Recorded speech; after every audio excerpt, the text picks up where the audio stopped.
Welcome back to my second video. In this game, I am facing a Nocturne, which is less than ideal.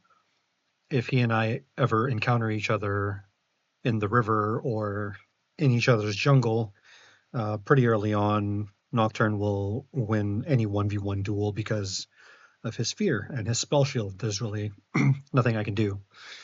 In the top lane is Ambessa versus Cho'Gath. I don't expect a ton of action there, although it's pretty difficult to predict what's going to happen in this elo. In mid lane is Yone versus Yasuo. That should be a little more volatile since it's melee versus melee. I see Nocturne here. Maybe he might have warded my blue. But I don't want to fight, especially 1v2 here where I would absolutely lose. And bot lane is Jhin and Janna versus Kog'Maw and Braum. Kog'Maw just wants to farm. Braum is going to protect him and allow him to farm and scale up. So hopefully not a ton of action there, but we'll see how this game progresses. In my last video, I would kind of bounce back and forth between what was happening on the screen, like gameplay, and commentary about things not happening in the game, like why I'm making these YouTube videos and the challenge that I've set for myself. And until I can figure out a better format, I think that's how I'm going to continue on. I know it could be a little bit jarring to be talking about one thing, interrupting yourself to talk about what's happening on the screen. Like right here, Janna looks like she was harassing Nocturne, which I guess is fine if it throws Nocturne off or if it somehow luckily steals his blue. But overall, it's a pretty terrible decision because Janna probably lost XP going into lane.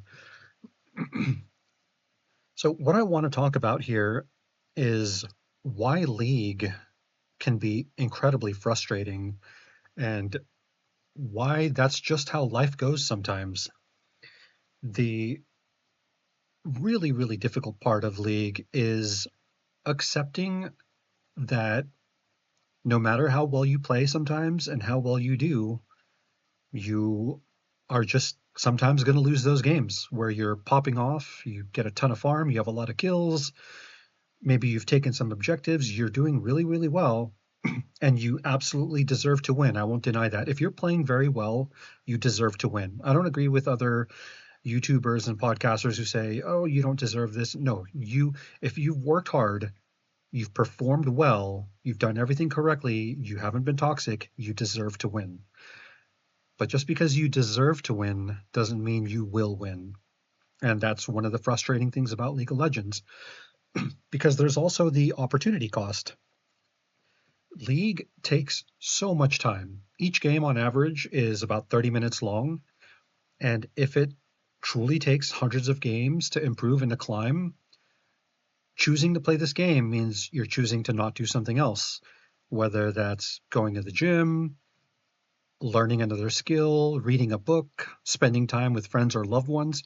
You are choosing to play this game instead of doing something else. So if you're playing 3 or 4 games a day, a few hundred games per season or per split, you have to accept what comes with this game. And what comes with this game is often the lack of agency, because there are 9 other people in this game, which means you're just 10% of the equation with regards to what happens in this game. Now, that could be a huge 10%. You could be an absolute monster and carry games.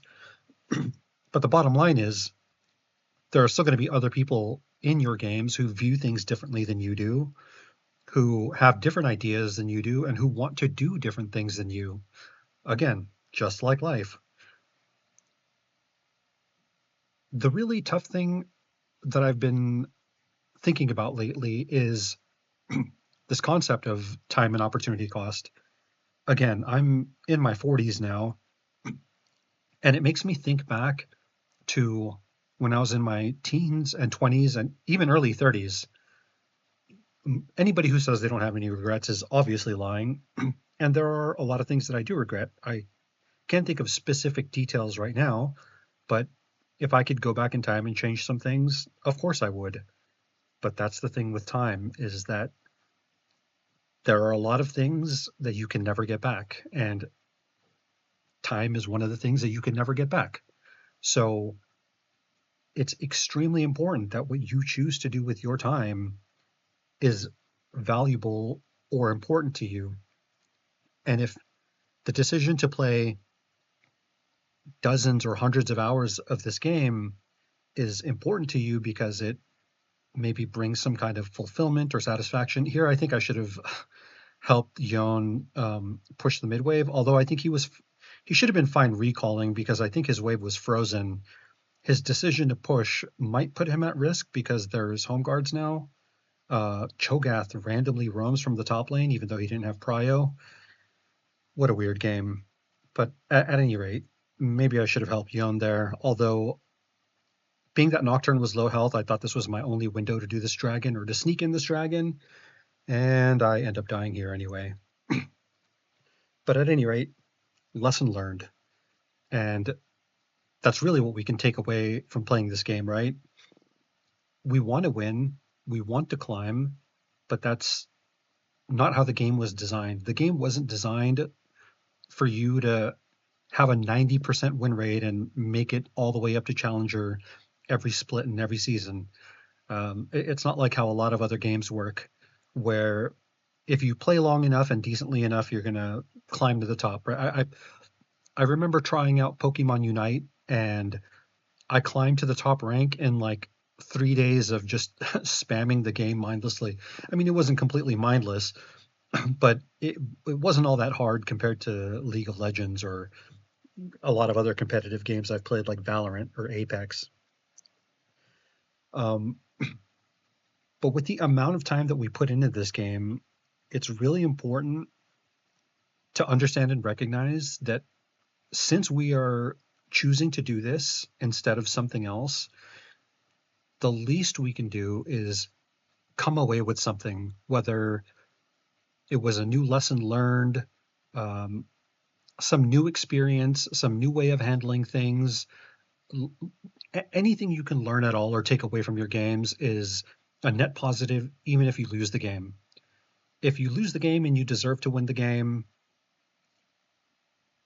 come away with something, come away with a learning experience.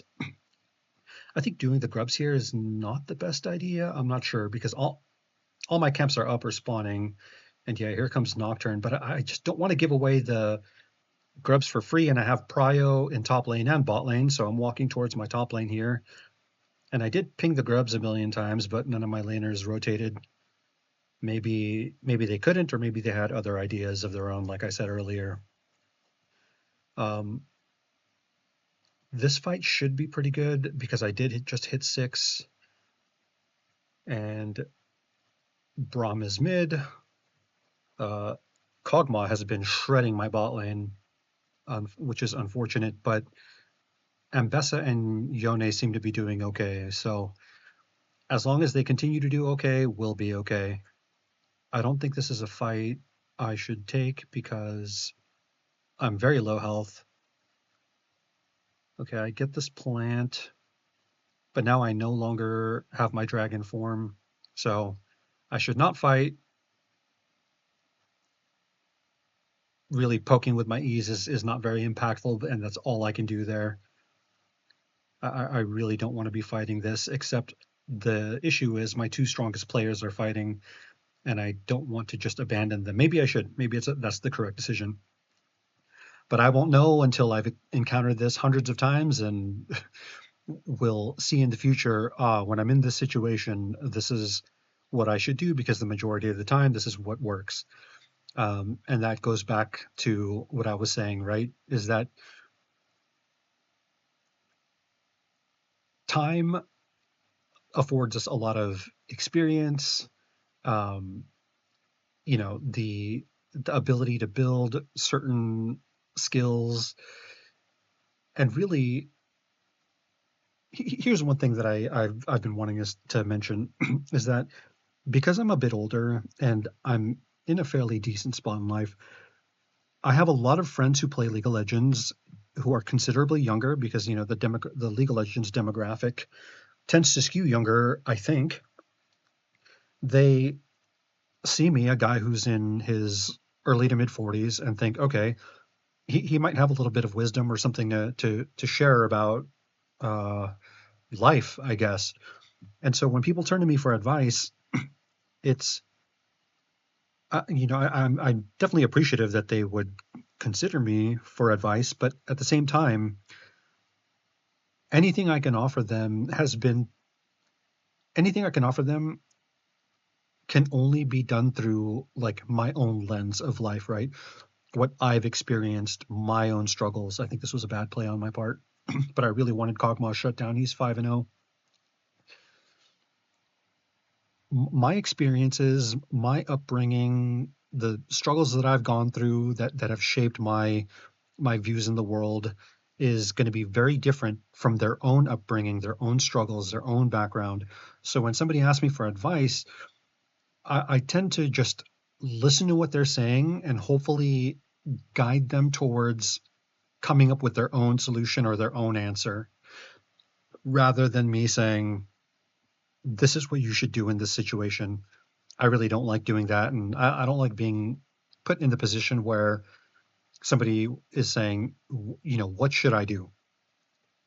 Unless it's something very specific that requires a specific solution that I have experienced or encountered before, I don't like giving definitive advice. I think Nocturne is going for the dragon here, and so I try to trade something going top. Unfortunately, his camps are down because he's farming relatively efficiently as well, and I get nothing but wasting a bunch of time roaming around. So back to my own camps, I guess. Um, but yeah, I don't like giving specific advice unless it is definitely warranted. And it takes me back to the video I saw where this guy who's in his 60s, late 60s, I believe, is talking about what he's learned like his last 40 years of life since he's been out of high school. And one thing he talks about is the value of time and how no matter how you explain it and its importance to anyone younger being like their teens, 20s, even 30s, it's a hard concept to grasp until you've experienced it for yourself. Because he said, you know, I look back to when I was in high school. Now, this guy had been out of high school for 40 years, and he thinks to himself, where did all the time go? And I can explain the same exact concept to my younger friends, my younger cousins, and say, make the best of your time right now and be very intentional with it because it's something you're never going to get back. And it's difficult for them to, they can acknowledge it, they can understand it, they can acknowledge it as being true, but they really won't understand it until they've experienced it for themselves. And sometimes, we experience these things when it's a little too late. I don't think I should have flashed for Braum here. That might have been a bad decision to go 1-for-1 flashes and then not even get the kill. So at any rate, again, something I'll have to experience a few more times before I know what the correct answer is. But this is why the saying goes, youth is wasted on the young, right? I mean, on top of your health, which is extremely important, and you start to value a lot more as you get older. Maybe your looks, if you happen to look pretty good and you're younger, you sometimes lose that as you age. But there's just all this stuff that you don't understand and appreciate until you get to be a bit older. And sometimes there are a lot of things that it's too late for if you don't value your time when you're younger. Which brings me back to my point with League of Legends and why it can be so frustrating is, it's frustrating to feel like you lack any agency and that there are way too many people dictating on what's going on in your games, which, newsflash, that's how life is going to be most of the time. But also that you're trading your time for this experience.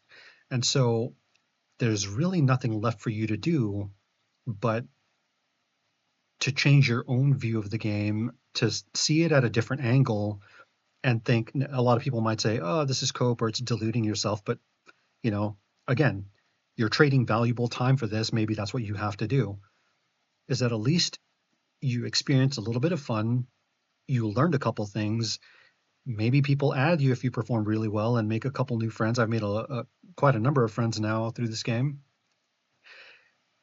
But at the very least, if none of those things happen, you don't learn anything from a game that you just played, somebody totally griefed you. Hopefully, at the very least, it's distracted you from whatever else might be, bothering you about life, or at least it's a temporary distraction, even if it's not the greatest one. But we do have to start looking at the game in a different lens to avoid this tilt and frustration, because I disagree with other channels and podcasters who say, oh, you don't deserve this and you don't deserve that. Just because you played well, you don't deserve. You absolutely deserve to win if you play well and you do well. But just because you deserve it doesn't mean you're going to get it, right? Bad things happen to good people and good things happen to bad people. Doesn't mean they deserve it. If you're a generally good person and you suffer some horrific loss or tragedy in your life, it doesn't mean you deserve that. So you don't always deserve to lose, and sometimes you deserve to win, and it just doesn't happen. But again, when we all signed up to play this game and we choose to play this game instead of doing literally anything else with our time, that's kind of the contract we have with Riot Games. And I think when you sign up for this game, there's some kind of code that you have to click agree on all the checkboxes in order to play the game. And I think I remember one of them being that you'll always do your best no matter what, even if the game looks like it's a losing game, or whatever it is, that you're supposed to try your best, because really that's all you can do. And if you're like me in low elo, you've seen games with 10,000 gold swings, right? Another team is completely popping off. They get too arrogant, they make a bad call, and they all throw their shutdowns away and lose the game. So you never know. That's best case scenario. But if our time is just so valuable, we're never going to get it back. That's the best we could do is reframe our way of thinking about the game, and hopefully that also makes us a little less toxic, right? So here, I think the game, they were pretty decently ahead at some point. They must have had about a 5 or 6K gold lead, but Kog'Maw had most of their gold in the early to mid game, and I don't think he played perfectly or safely. He didn't protect his shutdowns. And Mbessa and Yone, luckily, not completely thrown away their leads. I don't think Mbessa has died once yet. So my plan here is to just continue doing what I know to do, which is farming up, getting strong, playing for objectives, and fighting at objectives and doing damage. Not taking random fights in the jungle or being too overextended. I want to take the Rift Herald here. We have 6 grubs. If we have 6 grubs in the Rift Herald, I think things are going to be okay. Although I think this is warded. Yeah, it's definitely warded because Nocturne ults right on top of me. But I'm trying to decide if that was a bad ult on Nocturne's part, because his teammates were close enough to follow up. Like, as you can see right here, I almost died. I don't know why I walked back in when I was low health. But I also don't think he considered that the 2 strongest members of my team would also be able to help out. That would be Ambessa and Yon. I think Yone is doing fine by taking the tier 3 mid tower, since most of the enemy team is dead. The only one alive is Cho'Gath, and I don't think Cho'Gath could stop him exactly. Plus, we have 6 scrubs, so we should be able to take towers fast. And I believe we can just end the game here pretty soon. This is a 20-minute inhib. I don't know if he takes the inhibitor here, actually. But the enemy team have all spawned. So Janna, who is walking forward, should be going the complete opposite direction. Um, but again, we don't have control over what our teammates do. We can just ping them. We can type. I generally don't type because what's funny is sometimes I've been in situations where I've intended to type, so I hit enter and start typing, but maybe I didn't hit enter hard enough or that it didn't register, and then I'll like accidentally flash in place, which is a disaster and kind of funny if you think about it. But yeah, and sometimes you can just ping and type all you want, and it doesn't change anything. Even a helpful ping can be pretty tilting for people. I've noticed if I see eh, if I'm tracking the enemy jungler and I know that they could potentially gank one of my laners, maybe my laner is overextended or they're in the middle of fighting. If I ping them off, it sometimes tilts them because they think they're winning the fight, and it's annoying for somebody to ping them to stop. But then again, they end up dying to the gank or whatever it is, and it's doubly tilting. It's you ping them and the pings annoyed them, and they also die to the gank. It's it can be really frustrating. I was worried there for a second that Cho'Gath would get to the Otacon in time and use his R to steal it. I don't know how much damage it does at this point, but I'm assuming it's probably more than my smite. Although with all the grubs that we have, with pressure, a lot of pressure mid and top lane, I think we just end the game here. So yeah, I should probably start scripting these videos so I don't ramble as much as I do.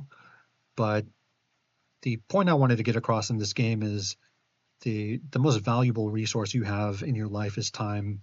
So if you're going to choose to spend your time playing League, try to get something positive out of it, even when you're tilted, things aren't going so well. And if you're tilted and things aren't going so well, maybe take a break. Take a break, do something else. Um, but otherwise, yeah, it's really all you have. Uh, so spend your time wisely. Get as much out of the game as you can if you're choosing to play this game. And hopefully, I will continue to see you in my journey of climbing on Shyvana. Thanks.